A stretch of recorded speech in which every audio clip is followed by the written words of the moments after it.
Kapolri meminta tim dari Mabes Polri turut mendampingi kasus dugaan pemerasan yang menyeret nama Ketua KPK Firly Bahuri dan Menteri Pertanian Syahrul Yassin Limpo. Kapolri tegaskan akan menangani kasus itu secara cermat dan hati-hati karena melibatkan orang yang dikenal publik.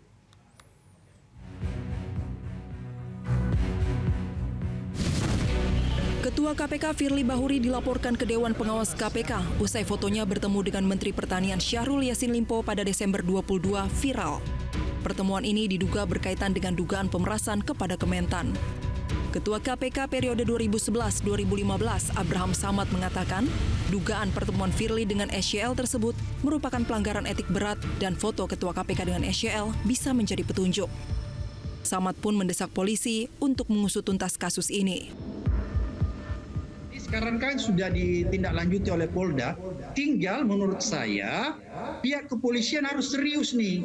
Nggak boleh main-main lagi, dia harus terus mengusut kasus ini sampai tuntas dan membawanya sampai ke pengadilan agar supaya nanti di pengadilan bisa dibuka terang benderang. Karena kalau di pengadilan semua sudah berbicara, alat bukti sudah berbicara, saksi-saksi sudah berbicara, tidak ada lagi yang bisa ditutupi. Karena kalau kasus dugaan pemerasan ini tidak dibawa ke pengadilan, maka ini akan menjadi misteri, menjadi dugaan-dugaan, dan membuat ini menjadi presiden. Saat ini kasus dugaan pemerasan petinggi KPK kepada SYL sudah naik penyidikan. Kapolri meminta agar jajarannya benar-benar melakukan penanganan secara cermat dan hati-hati. Kapolri tidak ingin ada anggapan bahwa polisi tidak profesional. Kami berpesan kepada anggota karena ini menyangkut laporan yang dilaporkan oleh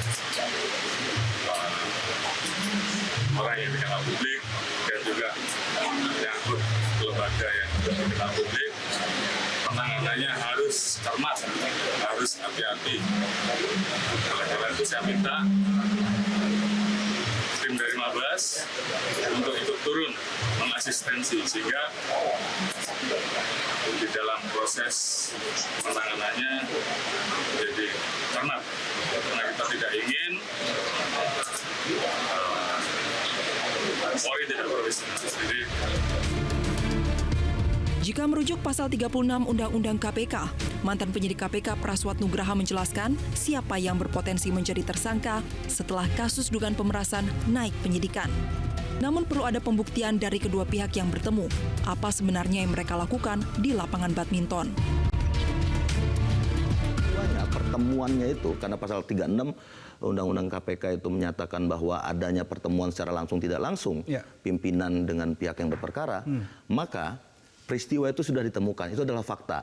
Lalu kemudian beralihlah ke proses penyidikan mencari tersangkanya. Kalau tersangkanya kan kita sudah tahu sama tahu ya, di foto itu kan hanya ada 2 orang.